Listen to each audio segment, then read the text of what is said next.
already like clicking live. Like, so we are already live. I'm not gonna like making things up. This is more about just like few folks getting together. Oh, you okay? Yeah. So this is just like few folks getting together and just talking about what's happening on Chain Summer, and our point of views. Like we all have different expertise. I come from dev background. Jeff comes from like a solid marketing background. Sabashakti, you basically do like a lot of influencer related stuff. Plus, you're a startup person. Like we all are startup person to a point.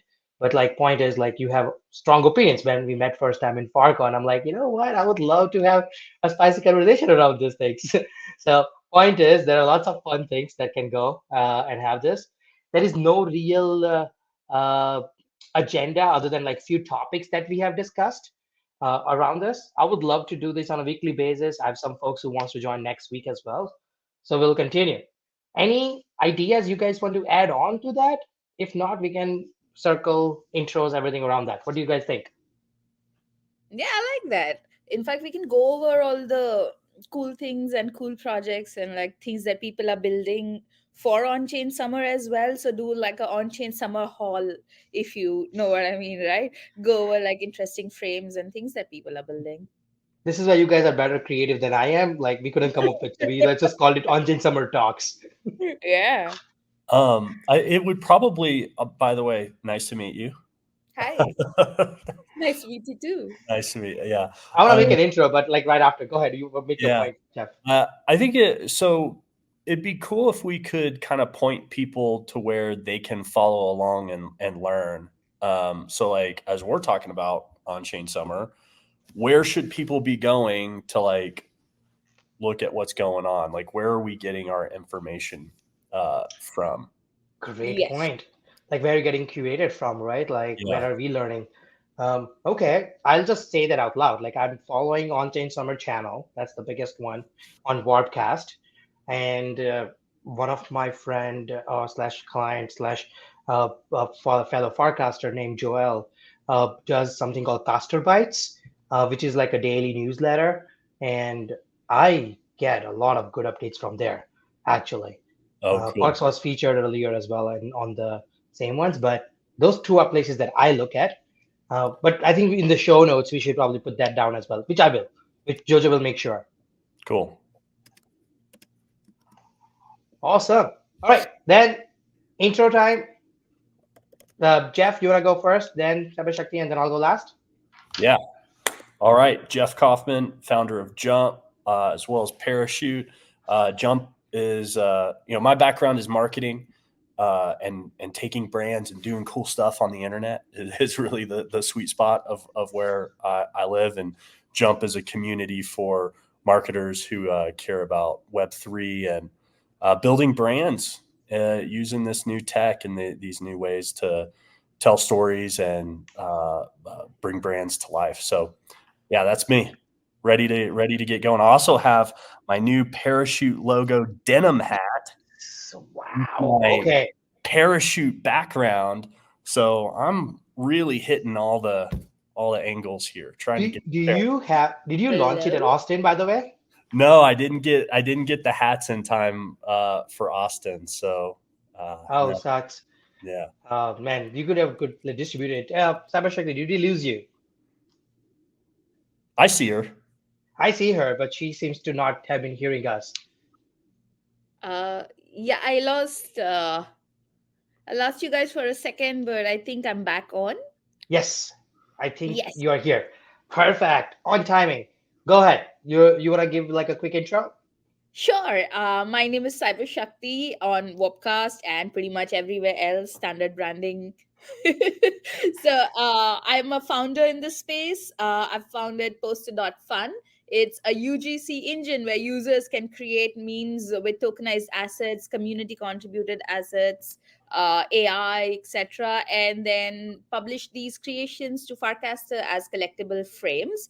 Essentially, we connect brands that are looking to incentivize users to create content with their assets. At the same time, we incentivize shit posters for doing great work on chain, and people can also self monetize their assets and templates on our platform. So it's like, like a collective Web3 media.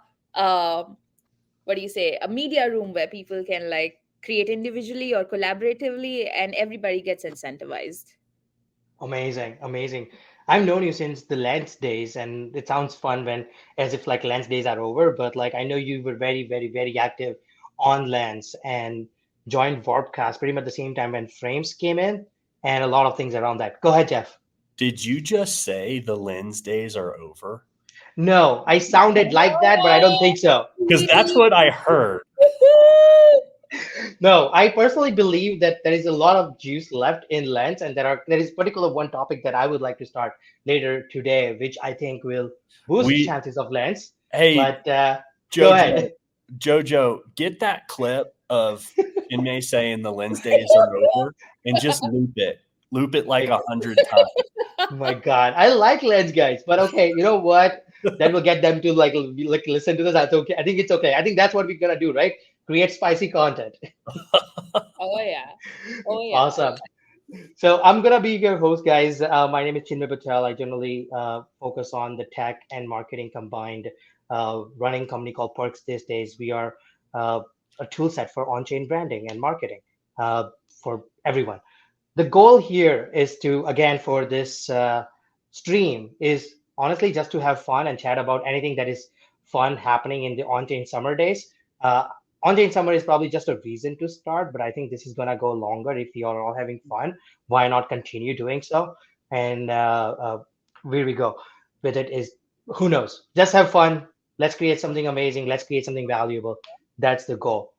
For today, I actually was like curating some content for all of us and have some input from Cyber Shakti and Jeff both in terms of where do we want to go from here.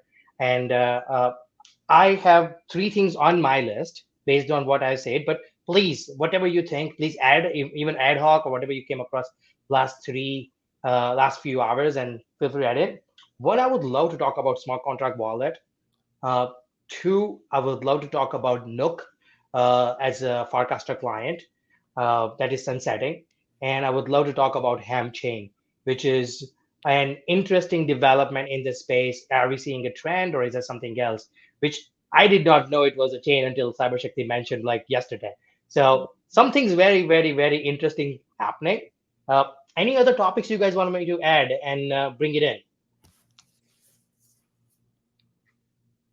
I think this is a good place to start with. Yeah, All I think that's really good. On the Nook side, what's the URL for that? Uh, Damn it, I don't have Nook URL, but I'll get that posted here shortly. Jojo might be able to help us get that going. Yeah, I think that would be good to It's share. a slash Nook channel on Warpcast slash NOOK. yeah, and Nook was actually doing well also. Yeah, absolutely. So I know Nook is going to be a fun conversation because we are going to talk about everything. Let's think about like how big is smart contract wallet? Uh, does anyone want to give it like what smart contract wallet is? I can give it a shot as well, Yeah, but go for it. go ahead. Go for it. Okay, so there is a big problem in the wallet industry in crypto in general. People have to remember their seed phrases. People have to pay like huge amount of gas fees. And if you lose your seed phrases, you're gone. But in the beginning, there is no reason to remember seed phrases. So there is a whole like incentive coming very late, then responsibilities coming very early, kind of a problem Yeah. in the human sense. And I guarantee you, when somebody creates MetaMask and installs MetaMask and seed phrases comes with it, and they're like, "I'll do this later," and then 90% of folks don't do it until they have some valuable money in it. So I think the whole industry has been challenged by, hey, if I have to remember my seed phrases to even get started with the entire industry, is it really worth it? And there are lots of different solutions people have been trying to come up with for the last few years, starting with making it an extension and trying to remember seed phrases in your like iCloud, and then allowing you to simply export import with few clicks. All those things are well and good. The major change happened last year or last couple of years when companies like Dynamic and others started coming up with like a very easy to use SDKs where brands can do one click install, maybe some developer integration, but the user side it becomes very simple where they come in, they click on a button, and their wallet is generated, and that wallet basically is on the brand side now. The user does not have to remember the seed phrases and anything with it. The problem with this particular setup is that now the user has a wallet, but that wallet is in the custody of the brand itself. So it's very, very, very limited. So recently, with a couple of technical advancements for like 11 EIP 11 4113, shit, I'm losing the EIP number there, and account abstraction, uh, there are now ways where you as a consumer can create a wallet that is based on your mobile phone. It's not attached to your mobile phone number. It's not attached to your email. Well, it can, but it doesn't have to. But it's stored on some technology called passkeys on your phone that is offered by Android, Apple, and pretty much any other major device provider. So when that happens, your passkeys or your seed phrase type material, whatever your private keys are now secured on the secure enclave on your device and secured with the cloud that whatever your providers are. Again, I'm making jumps in technological terms here, uh, but I just want to come to the benefits of it. Benefits of it is like a provider like Coinbase, who is recognized everywhere, can now provide a common standard of creation of wallets that any app can install. And those wallets are not custodied by Coinbase, not custodied by a brand, not custodied by anyone, by the users themselves 100%. Uh, and they can use that on any upcoming protocol or app that is consumer driven, like Farcast or anything else in the future, as long as they adhere to the same standard. So this is what a rough smart contract wallet is. Uh, I really love it. I personally think that smart contract wallets are going to be a game changer. But Jeff, uh, that's a long answer introduction to a small technology in that case. So that with this wallet that's tied to your phone, Mhm. what happens when you get a new phone? No, that's the very first thing people ask, and that's rightly so because nobody wants to lose their meme coins. It's transferable. Of course, you can transfer it over to a new credentials. It's like it could be as simple as, or it's going in the direction where it will be as simple as syncing your iCloud. When you basically have a synced iCloud version, it's gonna just move it to the next phone automatically. Does this world of wallets that we're talking about, does this reduce the number of wallets I have or increase the number of wallets I have? That's a great question. I want to say that it is going to reduce, but it is going to reduce for the newcomers. For people who have been using MetaMask and all the other wallets, it's going to be a new type of wallet they have to indulge in. So for the newcomers, this is their entry point to the ecosystem. But for people who have been in the industry using Coinbase wallet or regular other wallets, this is going to be a new wallet they set up. Actually, I went through the process of setting you up. It's pleasantly easy. Oh my God. Few clicks, and I'm like, okay, my wallet is set up. What can I do with this wallet is still under development, but my wallet is set up that is based on my phone, and now I can fund it just like any other wallet. But it's way simpler to get started. So there's definitely benefits. I kind of want to like hit on the benefits for Please, please. current crypto users and then the like someone who's going to get into this space 3 months from now and they're not in the space. Um, Agree. I think the latter is a little bit more clear and what the benefits are. It's just like, oh, it's easier and they're going to get Yeah. run up a wallet, all that stuff. But for people that are currently in the space, why would let's say I go to log into this new Love it. experience or get going on it. I have my current wallet. One, am I going to be able to use my current wallet or am I going to kind of be forced down this path to set up Mhm. one of these wallets? And then two, like, why would I want to go down this new wallet path and why would I not just want to keep using my current wallet? So that's actually very, very, very good question. Like, who is it really benefiting today? Don't worry about people who are going to come. It's Right. more about who is it benefiting today. And it's not for the consumer benefit first. I think it's the builder's benefit first. So if anyone is creating warpcast of the world right now, which many of the people are, including Warpcast themselves, are struggling to get people signing up, having custodied wallet, could be Dracula, be it like any Lens protocol clients or anything else out there. They all are struggling to have a simple setup that works everywhere. And they are all targeting, of course, the current users, but counting on more users coming on board to get started. This is where this is the number one benefit or number stage one of the adoption of this type of wallets, right? Smart contract wallet. The second stage is where those apps now have a way to target crypto and non-crypto folks alike and start onboarding them to the ecosystem. At that time, people who are in the ecosystem, when you are really trialing like a new kind of app, like for example, if I was about to try Dracula very first time, although I have Warpcast, I would not connect my real account. I would like to have a trial account that does not have much value in it. That's where I would like, oh, remember I created a Coinbase wallet? I will just use that small Coinbase smart contract wallet here and then try that app with that, like a new wallet, rather than using the wallet that has real money and everything. So it gives me the confidence of trying new apps without hesitation. So that's the benefit to the existing ecosystem players. But number one beneficiary here is the builder of the ecosystem, not the consumer only. I hope I Yeah, answer your question. Yeah, no, that was a great answer. I had no idea what to expect, and that makes sense. No, that's totally fair. Like one more thing that smart contract wallet everyone is looking forward to, in my opinion, is uh, like sponsored guests.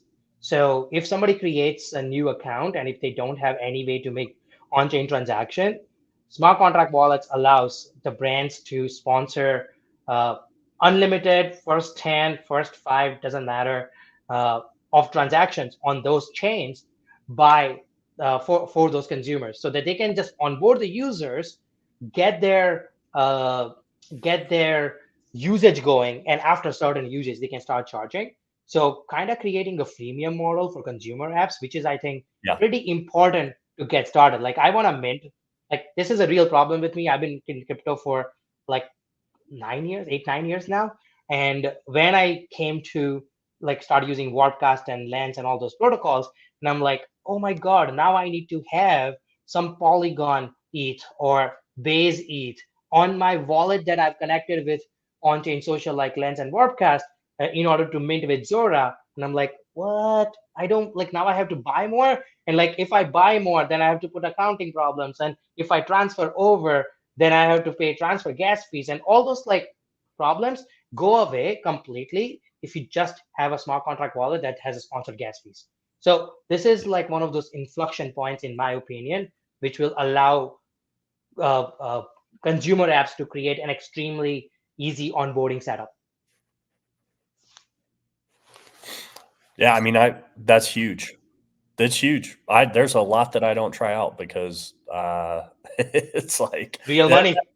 that's also why that's also why so many projects build around sort of like a degen, and the tactics used are like the chance to make a lot of money, because it's like, oh well, why am I going to go through all this effort and spend money to try these things out? Oh, I'll do that if there's a chance for some sort of airdrop or something like that. Exactly. But then you're just kind of catering product and product usage around airdrops. So making the gas fees free to at least a certain extent, uh, it allows product people to build something totally different.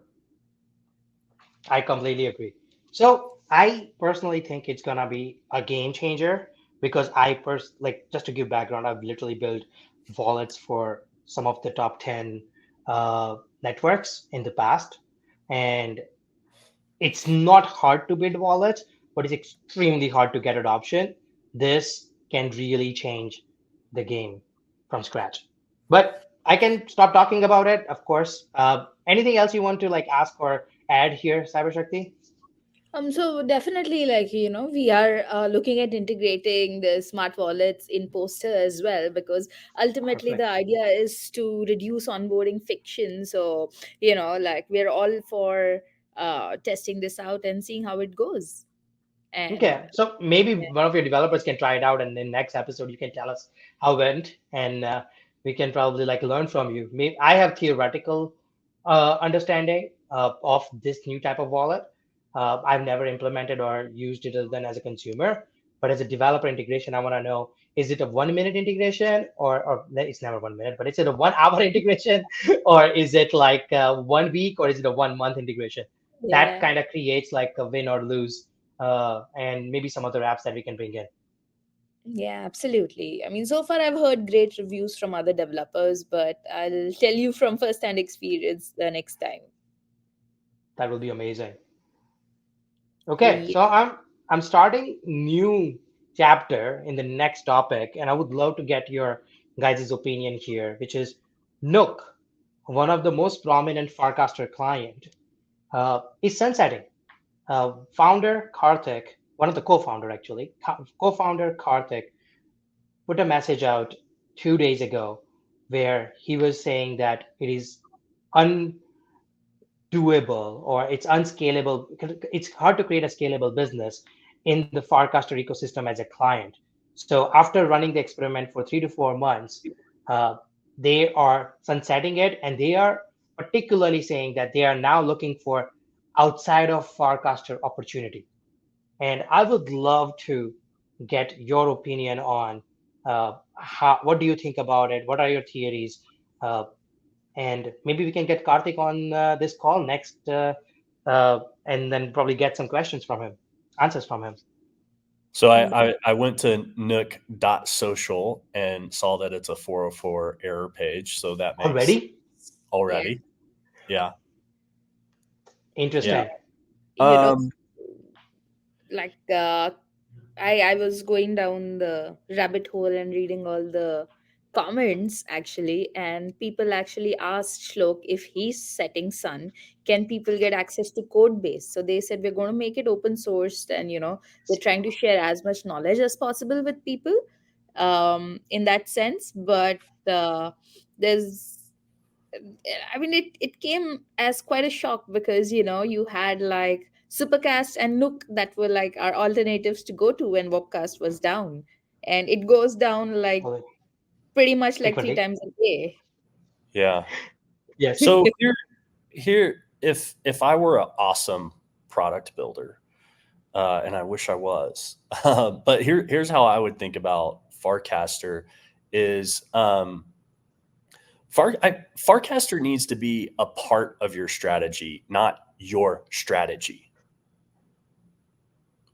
I want to say that again. It needs to be Explain that a little bit more it with needs to be examples. it needs to be a part of your strategy, not your strategy. And so Okay. when Yeah. I see right? that. And so when I see someone like Nook and they're like building an alternative to Warpcast, basic business and markets and categories, usually the worst approach, like you're dead in the water. I would actually challenge the founder and say his strategy was bad to start, which is he made his strategy all about just being an alternative. At least what I just heard in this like short little He minute. said, oh, okay, fair. Okay. Yeah, That's fair. it's if your goal is just to be an alternative to Workcast or just to be a Farcaster client, what that doesn't sound like a good strategy to start. Like, and I so agree. I hear yeah, you, because as a founder, you want to hedge and you want to capture as much market as possible. So, say, Lens or Farcaster is a great distribution strategy. yeah, But ultimately, we are an on chain creation tooling. yeah. So, like the stack needs to be able to give access to multiple social networks that will eventually come out. So do you think like there are a lot of other tools that are Farcaster heavy? For example, Supercast is there. For example, Event is mostly Farcaster as far as I can see. Icebreaker was on the edge of creating its own social media, like they want to be the LinkedIn alternative, but they are Farcaster heavy. Uh, Dracula is another one that is Farcaster heavy, BGen heavy, but they have their own graph version. Do you think they are in the same challenge boat, and do you think they're gonna hit a wall some point in time as well, or and start Mm. supporting Lens and DSAW and other protocols? Or how So like cybersecurity, you're building it, right? So tell me your strategy, because Poster is also multi protocol from day one. So how yeah. are you thinking about it? So honestly, like we are here because we love the community here and the tech support. In the sense like Frames, for instance, opened up a whole new way in which user generated content or co-creation was possible, Hmm, right? So obviously, like that for us became like a core focus in the sense like we're not just a creation stack, we're also a distribution and publishing stack.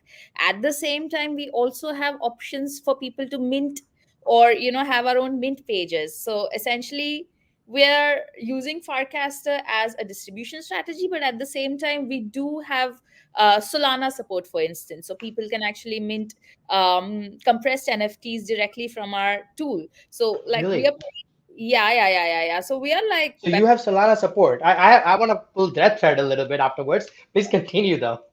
yeah. So and you mentioned like Dracula and all these are Farcaster heavy, but you see there is a distinction between what they're serving and what Wopcast is serving. Wopcast is, like to the outside world, it's still like the Twitter alternative. We know it's not that. We know it's very different. But if you see Dracula, if you have like a Web2 comparison, it's a TikTok sort of a app. So that distinction is very clear as to what Wopcast is serving and what Dracula is serving. So in that sense, like it's not direct take on Wopcast. However, something like a Nook or a Supercast has direct competition with just serving the Yeah. casts and the text based sort of content, and so it's like So obviously like where do you put your lens, sorry, Poster in this context, right? Like, and how do you define your, for any other product builders out there who is building products on Warpcast? so How do they define the strategy? so honestly like the idea of Poster came in before I joined Farcaster and Lens. I knew that there's Web3 socials coming out wherein you will have Twitter of Web3 and you will have a YouTube of Web3, and I was like, hey, these are all publication platforms, but where is the original content creation per se happening? It's still happening using Web2 tools. Like people are still going to a Canva or a Photoshop to make shit posts, right? And that's not the Yeah. most optimal way of creating content. Like content creation needs to be Web3 native. So from the get-go we were sure that we are not building a competing client with Wopcast. What we're building is a client that sort of enhances your content serving in this ecosystem. Wouldn't you like, again, I, not just to say for the sake of disagreeing, but wouldn't you want that as part of another Farcaster or Lens or combined client like Yup, where you have Supercast, where in that one you create content because you're trying to create one content that distributes everywhere. The problem is being solved by Yup, and problem is solved being solved by like I think Favor Also, is we have multi-protocol ready. So how do you see it? so we do serve content to multiple clients at the same time as well. So we do have a scheduler, and we can post to Lens and Farcaster together. I mean, that's the idea, right? Convenience. So you can One of these actually days you have to get me the beta access because I still can't use it. okay. So what we're gonna do is at the end of the episode, for people that are listening, we'll drop at least 5 invite codes. Perfect. There you go. That's the Yeah. alpha. Yeah, Okay. but you gotta listen along and you gotta stick till the end because She's better than me. content. Yeah, like content creation can be challenging, especially for people who are not artists per se. Like I myself started out in the space as an artist. I know the softwares, but for people that are developers or for people that are just bag holders and they want to sort of build out their social presence. So for them to make a shit post using a visual asset like a degen hat, for example, as simple as putting a hat on their PFP, it would take them like 30 to 40 clicks, right? So the Hmm. idea of a Yeah, poster is to cut down on that creation time so that you could be more social, signal out to more communities that you stand with them, build your persona as a class A meme lord or a shit poster, just cheer for communities and make some sweet incentives on the side. At the same time, interesting. ace your forecaster game, ace your lens game. Uh, mm, Makes sense. So yeah. I want to ask Jeff this question in this context. Like, how do you see, like, what could Nook do differently? Like, they have been experimenting for 3 months.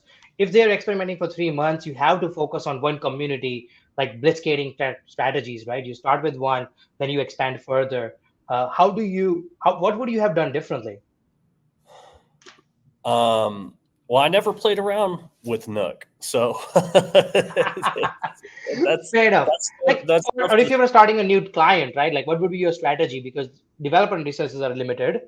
And assume you're a developer because I know hiring developers versus being a developer, two different strategies combined. So let's try to put ourselves in the same shoes as Nook guys. And Nook and his co-founder both were developers, so they yeah. can build the features themselves. How would you devise the strategy of like launching with one client and expanding further out of that? Well, the way I would start with it is start with what is the benefit of the Farcaster protocol in the app that I'm building. And so the benefits are pretty standard and pretty clear, but those benefits are not your product. And I think Hmm. that's the challenge for a builder. The benefit is, oh, it's a built-in social graph. It connects. It's this can help with user acquisition, and so you get the benefit of an existing network, but then you Hmm. actually have to figure out what your actual product is, and really what you're trying to do is you're just trying to say, all right, well, if I'm kind of using Farcaster as a built-in social graph and content, like especially when channels are fully decentralized and that content is like freely available and you can pull that in, and so it's like cool. I don't have the cold start problem of you know that a social network typically has. I don't Hmm. have as much of the cold start problem of just like content because I can just automatically start to pull in content from channels, connect people via a social graph. But in and of themselves, those are not your client's product that you're building. Those are just kind of like features and benefits. And then it's up to you, or whoever's to actually build something that's the actual product. So what would you build per se if you were to build in the Farcaster ecosystem in the consumer landscape? Because let me share my screen quickly. I'll tell Uh, you I'll tell you what I'd love to Go ahead, see please. built and or a part of at some point. Um, is something in like the sports arena. No, please. Finish your sentence. I'll explain this right after. So just like I think what is really needed in crypto and kind of beneficial, and we kind of saw this with the start of like social tokens and like culture coins and Yep. NFTs to a certain extent, is just like how in this like crypto space can we use this kind of technology but like do participate in other areas that we're passionate about. So like we'll use the example of I'm a big Dallas Mavericks fan. We've got the finals starting tonight. Amazing.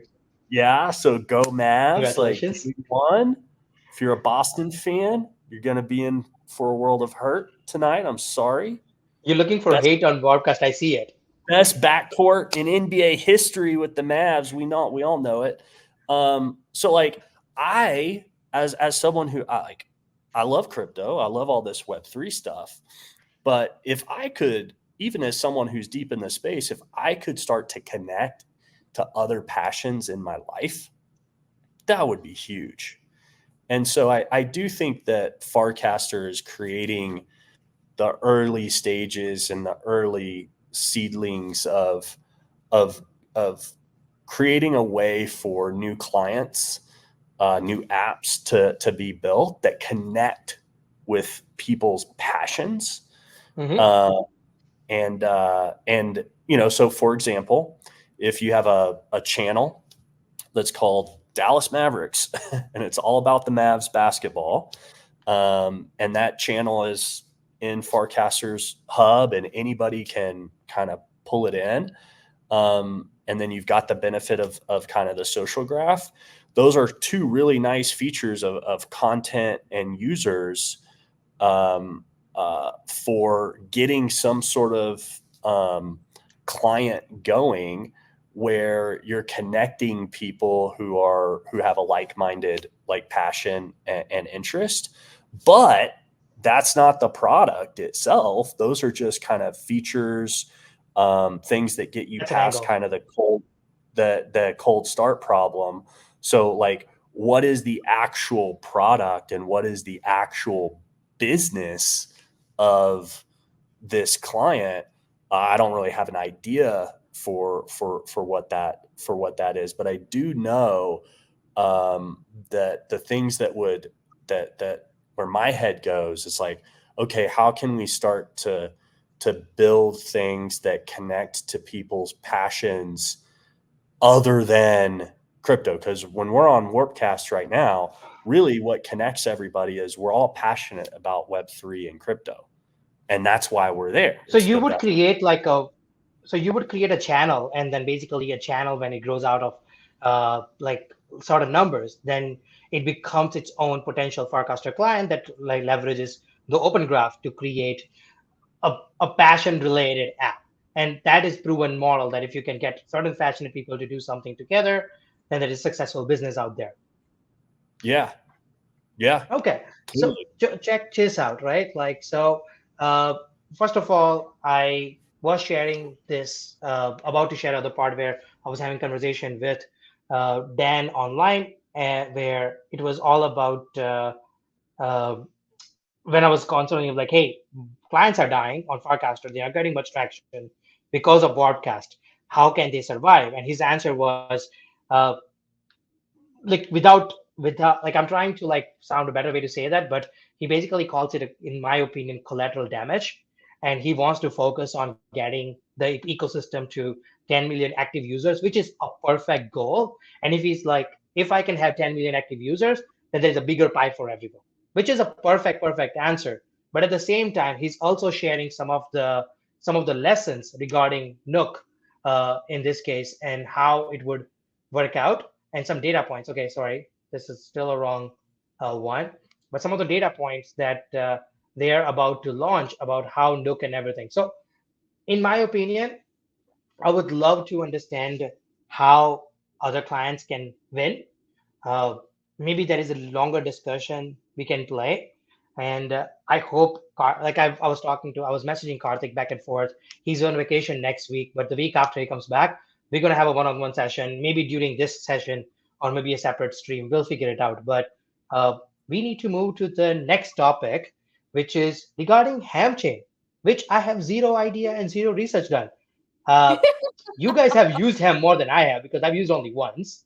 Uh, Cyber Shakti, you suggested this idea. Tell me more about it. Deployer is a very respected builder in this space, and they have this organic community building. And they started out with this token called the next big 100x token on base. And obviously, like, they've been deploying these cool like widgets and like bots called floaties for all the So, other communities to may I make them stop you easy. for? I have one question, right? Like, so what is the difference between degen and ham? Like, why is it a separate? Like, I don't know the premises for ham at all. So you might want to start with that for me and a couple of listeners if they are there. Uh, Okay, and okay. please, yeah, walk me through that. Okay, so DGen started out as this fun play wherein, their whole premise was content is currency, and the community came together. They had like this whole uh, rally of people that were participating in the community from day one. So the logo was crowdsourced. It was just a fun way of people to hold this token and build the community from ground up. So they were the first ones to sort of have a tipping mechanism in place. And then we started out with ham. Oh, And so the ham started before degen. no, no, no, no, no. Oh, Ham. okay. My timeline may not be factually correct, but I remember Dijon and then Ham. So Ham was a similar community of people that were having like Gotcha. organic. Parallel community. Yeah, and they had their own like so how these meme coins work is that like everybody has their own tribe of sorts, right? So Ham became another cool tribe to play along with, and it was helmed by deployer. So Interesting. Okay, yeah. so and what is the ham chain now? Uh, So Hamchain is an L3 similar to Dgen L3, and now you can actually deploy your apps on Hamchain.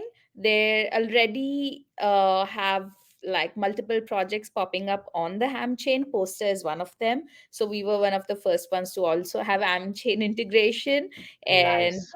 yeah. But it's also by Syndicate, by the way. So Hamchain and Dgen are powered by Syndicate. So these are both Syndicate babies. Having said that, Gotcha. Hamchain has its own ecosystem, its own tipping mechanism, its own KOLs, as you would like to say. Yeah. And like Degen sort of towards the end started running into all these like farming issues and stuff. So uh, So you're Degen is suggesting also. that ham doesn't have farming issues? Because again, I'm not making any statements. I'm asking questions. I have seen less like. See, there is nothing 100% organic. Like, I was in an interesting space that was calling this as organized, unnatural social behavior of sorts. So you don't really know if any profile you see online is real or not, right? Like, anybody could be a bot. Shakti could be a bot, so. Fair. Hey, we So don't know. yeah, we don't know, right? Like but Fair. Ham has a nice way of sort of incentivizing the tipping mechanism as well. So people are like generating interesting content and people are tipping each other, and then you, similar to Dgen where you can check your tipping allowance, they have a similar ecosystem as well. And now the natural like progression these days is to sort of also have a chain. Fair enough. So, Yeah. Jeff, I want your marketing brain here because uh, I personally don't see a reason to start using ham when I'm already using degen for XYZ purposes. Do you think that too many meme coins are a good thing or a bad thing? And do we really need L3s, more L3s? Like I'm questioning degen L3 itself, and now we have other L3s. Like making things easier doesn't mean we need them. How do you see them? I would love to get your marketer perspective and maybe consumer perspective. Oh, you're on mute. Sorry. The basic marketing element is these are really just different communities. Yeah. So from that standpoint, um, there's always going to be need for kind of communities and little niches and people to come together, and it's always gonna, like, a community. Once a community gets big enough, it always starts to split into smaller sub communities, right? That's like people, that's humans. We can't just you scale up a country, then it goes to states, and then it goes to cities, and then it goes to Break neighborhoods. it down until it's manageable, right? Like Yeah, standard. exactly. So it's like, do we need it, or is it kind of inevitable? And to me, what I'm seeing with all these is it's just like, oh, well, the Ethereum ecosystem is huge, so we need kind of these, and there's these various use cases that groups of people want to go go tackle and go solve, and then the L2s get really big, and then and I think it's just human nature that we see that we're seeing. I think a lot of what's driving L3s is human nature, not technology. I agree. It's more like so. What's happening? What you're suggesting is the currently people, because there is a large volume of people in DGen, they're like, hey, with this minor adjustment, we can have either hopefully a better system. At least they have to believe that it's a better system, or they have to believe that it's going to make them money. Either of those two things, and they started their own version of it and started Yeah, pumping that as a yeah, as and a a ton communication. of unfortunately, a ton of stuff in crypto is just like trying to like people just trying to spin something up and make money. So we're gonna continue to see, and so degen was obviously successful, right? We Yep. didn't see that. We didn't have degen in the last bull run or the last few. Like, it was all about NFT projects, and then everybody's like replicating NFT projects, and then boom, you have this new thing kind of spring up around Web3 social, Farcaster, degen, uh, building the chain, an L3 on base, and then the tipping component, and then what? Naturally, boom, we're going to get 100 copycats of trying to do the same The thing, same thing. and it's basically driven by two motivations: uh, profit, and then Of just course. finding things get big, so people want to you know find their tribes and their communities, and human behavior is to like segment. Gotcha. Okay. So I'm trying to conclude this topic. So I just have one. I thought of a one fun segment that we can create after this. So for example, what you're saying is we're gonna keep seeing more and more ham chain kind of examples where people will come up with their own meme chain, meme tokens, and if they're successful, if there is traction, some level of traction, then this becomes that technical roadmap that gives more value to them. My problem is that it's gonna create more fragmentation. We're getting like concentration in optimism and base arbitrum, like a few group of blockchains, but now it's like diverging again into like all the L3s, and we don't know what do we really need those L3s or not. So unless they have their own consumer apps, we don't need it. We'll see. We'll see. We'll closely monitor and probably like report back. I want to read more about it. Uh, unless you guys have any cool topic, I have a segment. Do you have any cool topics you guys want to chat about? Let's go into your segment. Yeah. Okay, so my segment is very simple actually. This is like we love complaining. I just like to convert complaints into like constructive feedback. Uh, as simple as what features you want on-chain tools to have. So in this case, you can name a tool that you have used or not used, or at least in the video, hopefully. And then you say, if this tool did this feature, I think it would 10x. And then name whatever tool, name whatever feature you believe that is worth it. Uh, it can be a useful thing. It can be actually just for fun, but I want to hear your thoughts into what those are and go into it. So interestingly, I'm seeing like, can I present? Yeah, sure.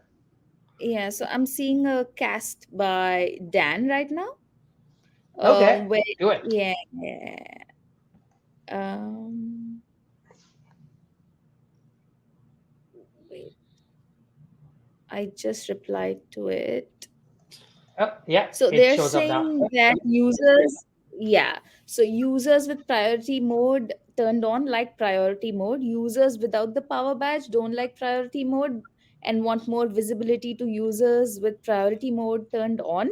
So this is a real problem, really, because a lot of users that actually don't have power badge are having trouble finding visibility, and their casts are not visible, and a lot of artists are actually like not happy with the fact that they don't have a power badge, so they can't serve like multimedia content. But artists actually need to sort of serve media content to be able to drive eyeballs Yeah. on their work, and that's been like a real problem. So So maybe can you like if share the cast, by the way? We are seeing Trevor and Matthew. We are not seeing Dan's post here, unless uh this is what you want to show off. no, I am sharing Dan's post. I don't know why it's not updating. It may have selected the wrong screen or tab or window. You might Okay, have to reshare it. trying to share my entire screen actually. Yeah, Cool. is it okay now? Yes. Yes. Yes, we can see it. Okay, so So their dilemma is that making Power Badge more permissive increases spam, makes everybody unhappy. yes. So I see where Dan is coming from, but as a founder, because I had priority mode turned off, a lot of people that were using Poster did not have Power Badge. And what happened was I kept missing replies from my users, right? Mm. So what you're Hmm. saying is, as a Power Badge user, as an influencer, not most of your audience is not going to have power badges or anything else, and because you have priority mode on, you're not going to actually be able to engage with newer audience that just joined the platform, although it could be an older audience. So you Yeah. probably want to see. So what is the feature request here? So the feature request is that people with power badges get curation rights. For example, like if I know somebody who's like a real human being and they have like good thoughts to share, so I could maybe like pull them up. Pull So them up by the way, and do what? yeah, As in, yeah. like, So, like for example, if I engage with their content or if I vouch for them, they should be maybe like get a power badge faster. I don't know. so basically like sponsoring power badges. Yeah, As in, yeah, like, yeah, if yeah, you have yeah, a yeah. power So this badge, then thread you is pretty say it's interesting. like Yeah, it feels like, that those uh like DC or anyone where I can transfer my superpower to somebody else for a day and then like boost their yeah, power, or maybe have my power reduced to a point where somebody else yes, can have a power and then see what yes, happens. That is yes, actually yes. very interesting. Or Shazam, where I can just like fraction it into 10 separate powers and give everyone one power. Yeah, because new users are really struggling to grow their presence here. So to be able to get more users into this ecosystem, Ooh. and probably just like a referral or something. Wow. So you're basically like super badge, where if you Ye- have a power badge, then maybe this is the revenue model for Warpcast, where they can just like have 1,000 warps that you can have, and you can per day you can spend 100 warps to boost 5 profiles for a yeah. day, and that's like 100 warps itself, and then like you can do whatever they want with that. But it only applies to power badges. Hmm. Okay. This is All the right. clip. I think we should send it to Dan and say, hey, have you heard about like super badges? I love that idea actually. Yeah. Yeah. Okay. Jeff, any thoughts on this or new ideas? So these are new ideas just for Warpcast. Is that On what? chain. This is on chain summer. We should have mentioned on chain summer more. So any app that you believe is worth mentioning on chain summer, by the way. I want to talk more about Lens as well, by the way, but I'll come back afterwards. Go ahead. Yeah. To be honest, like I- I'm super happy with where the space is in terms of like we have this Web3 social network and we have content that's on chain and we've got this kind of fluidity between tokens and consuming and experiencing them. When I go back to 2020 and 2021, and it was like, okay, well, we were all on Twitter and Discord, and then Yes. sometimes we would go over to like Uniswap and OpenSea to do Yes. Web3 stuff. I'm really happy with the fact that I can, like, I'm as much as we may say like, oh, Warpcast fails in this way and Farcaster fails in this way and whatnot. I do like to be like, well, finally I can grab my phone and like go right into like a kind of a Web3 um, ecosystem and never leave.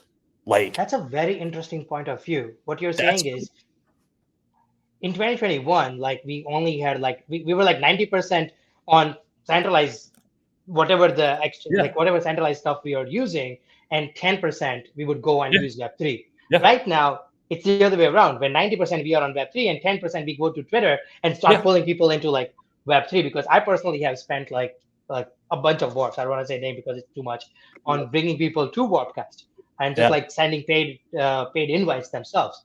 That's yeah. actually a very interesting point of view. Yeah, so I think it's cool that I can spend all day in Web3 now. And a couple years I couldn't do that. I was bouncing over to all these Web2, Web1 type stuff.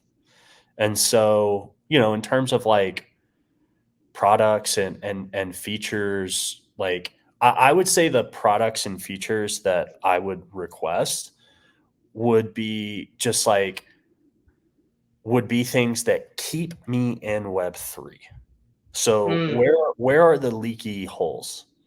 Like where do I like you're on chain, and I think only like really hardcore on chain people would be able to sort of think this way and figure out what these leaky holes are. But yeah, let's consider a leaky hole being, oh, you slipped out of Web3 and you're back into Web2. How do we plug all those leaky holes?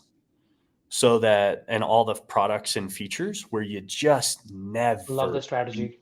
Web3. And the more and more we do that, I think the tighter and tighter and stickier the whole kind of ecosystem becomes. Gotcha. So, but we still need to have some of the leaks so that outside people can get in, right? Like we need those pull. But I get what you mean. Like let's analyze our day. If you're using centralized systems, just ask yourself, can this be on chain? So can Gmail be on chain? Hopefully not. Can my bank on chain? Absolutely yes. So kind of going and auditing your own day, and like I don't know, Jojo, you can tell me if anyone is listening or not, but this is probably an exercise we can just ask everyone to go through and share their daily routine and talk about, hey, these are the 5 things daily that I use. I wish it was on chain. And that will Yeah. be a perfect way to like think about on chain summer. Well, and when you kind of think about human behavior and nature, so a really fun stat as the mobile phone era sort of came to light and we started to understand what does it mean to have this smartphone as part of someone's life. One of the most interesting things that we learned was that 80% of someone's time spent on their phone was always in 5 apps. Now, depending Yeah, on the demographic of those people, whether they're a 20-year-old, a 16-year-old, a 75-year-old, country, I gender, love the way you removed 80. all the 80's too old. Don't have no idea how to use a phone at Yeah, 80. Those 5 apps would change, right? But it was always 5 apps. It was always people, depending on the segment that you were analyzing. You standard really 80/20 rule, right? 80% yeah, of the time is spent on 20% of the apps, period. yeah. And so it was like 80% of your time. Well, it's a little funky because someone might have 50 apps downloaded. Yep, And so those 5 apps only represent 10. whatever, 20%, whatever, 10%. Yep. Um, but yeah, and so I think in our on-chain world, which is something that I think like, as a builder in the space, you have to kind of look at what does the market look like right now? It's really I don't think it's super beneficial to build like, well, the market's going to look like this in 3 to 5 years. Well, one, you've got Yeah, to wait 3 to 5 years. Two, you might be wrong. like you might be betting on the wrong horse itself. Right, exactly. So the better way to approach it is, what does the market look like right now? Uh, where are people kind of spending their time, and like, how do I become like how do we use the same analogy of like, okay, on a smartphone, when people engaged in their phone, they used 5 apps. So Interesting. so for on chain, how do we translate that to on chain? It would be like, okay, when someone's on chain, what do they use? What's their version of 80% of their time when they're on chain is these 5 tools? Amazing. You know Or what? is Let's it create that map and then or get or them to is it respond. yeah, exactly. Or is it right now, is it just 3? Because then if you said, okay, when someone's on chain, the market stands today, when people are on chain, here are the 2 things they use the most. Well, if I'm a builder, I would go, what's the third thing that complements those 2 things? Amazing. Okay, you know what? I think we should start thinking this way. You're absolutely right.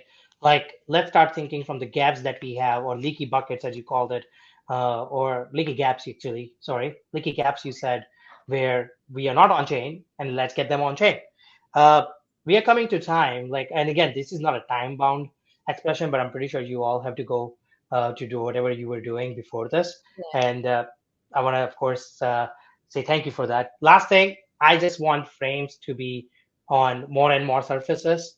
I'm biased towards Percs bet on frames, but at the same time, I personally think frame is a fantastic technology that is not Web3. I did a survey actually on podcast, and it's not really considered a Web3 technology. It's just open graph technology, and it has a potential outside of on-chain completely. So my hope is frame becomes more widespread technology itself. Other than that, thank you so much for your time, guys. Any sign off from you guys? Well, Um, I will say this for on-chain summer, make sure to wear your sunscreen because it's going to get hot. Ooh, look at the spicy one. yeah. It's going to keep uh, heating up. You don't want to get burned. No, maybe, fair. Go with ahead. that, maybe like we can share what we are expecting or what we are looking to achieve during on-chain summer. Absolutely. Feel free to share With yours. Yeah. everything. So honestly, just getting more people on chain, getting people to collaborate more on chain, Oops. Are we? protocol. Ooh, Oh, you're back. yeah, Go, go, go. StreamYard is like,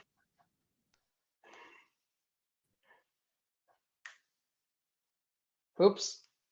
All right. We because are I feel like what using. we are doing here on Okay. what We happened. are. It's going on and off. Let's try one more time. One last time. Go ahead. Okay. So use the blockchain space to leave a trail of history behind you. So the kind of collaborations that you make, the kind of things that you participate in will actually be written down in history. So make it worth it. And on-chain summer is a great opportunity to do something cool on chain with your friends.